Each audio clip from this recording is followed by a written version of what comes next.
Welcome to my classroom. This is the part 5 of the Philippine Nursing Law lecture.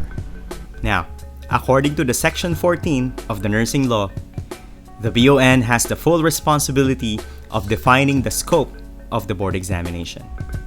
The BON should take into consideration the objectives of the nursing curriculum, the 11 key areas of responsibility, and the broad areas of nursing, which includes fundamentals of nursing, maternal and child nursing, community health nursing, medical and surgical nursing, mental health, and psychiatric nursing, plus the nursing subjects such as leadership and management, nursing research, professional adjustment.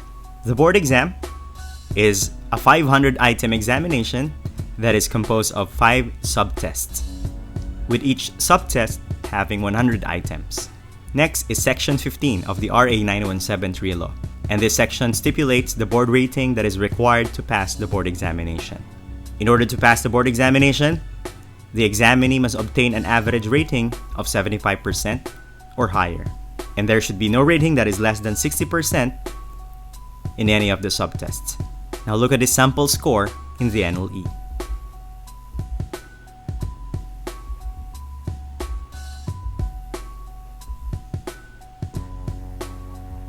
In this sample score, the examinee passed the Nurse Licensure Examination.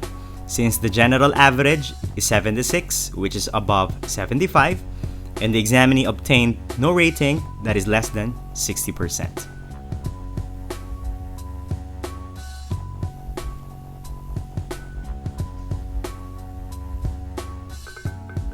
This is another example of a board rating that passes the minimum requirement.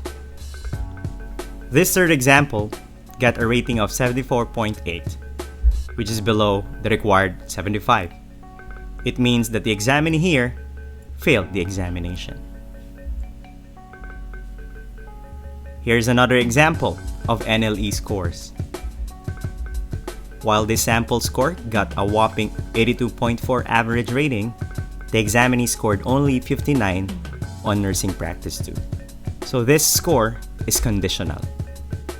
According to the RA 9173 law, an examinee with a rating that is 75% or higher but gets a rating that is below 60% in any of the subject must take the examination again, but only in the subject or subjects where he or she rated below 60%. Now, in order to pass the succeeding examination, an examinee must obtain a rating of at least 75% in the subject or subjects that is repeated. Now here is a board exam question. What initial action should a nurse examinee do after passing the board examination? Letter A, apply for registration. Letter B, take the oath. Letter C, go for job hunting. Or letter D, rest for a while. The answer here is that you have to take the oath as scheduled by the Board of Nursing.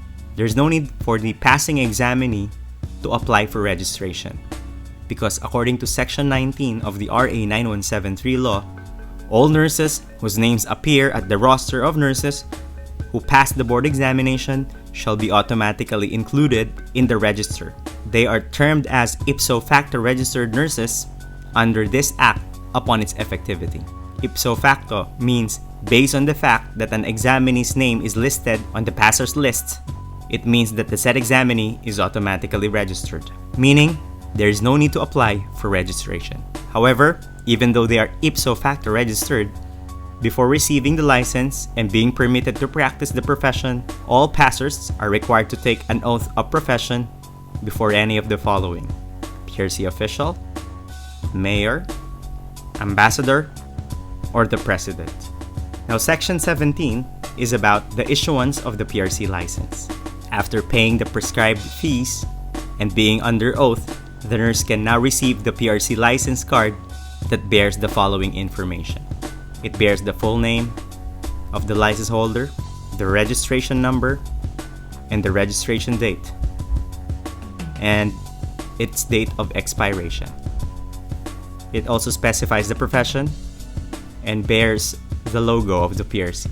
This is the front face of the license. On its back, you have the signature of the PRC chairman and the signature of the license holder. A serial number is also printed on this part of the card. So this is the PRC license. The PRC license is considered as the permission of the license holder to practice a profession. This is granted when the applicant meets the requirements that are established in the RA 9173 law. And this license is considered as a privilege. Holding a license is not a right. Education, for example, is considered to be a right, but having a license is not a right. That is why licenses that are issued by the government can be suspended or revoked by the government. The PRC license must also be renewed every 3 years. And this PRC license can be renewed during the lifetime of the holder unless it is revoked or suspended. And another thing is that the use of this professional license is jurisdictional, meaning it can only be applied in the place where the license was issued. If a license is issued by the PRC, it can only be allowed to be used within the territory of the Philippines. Not unless, as provided for in the RA 9173 law, when there is a reciprocity treaty with another country. That is the end of part 5. There is no post-test on this video. That ends part 5. See you on part 6. Bye!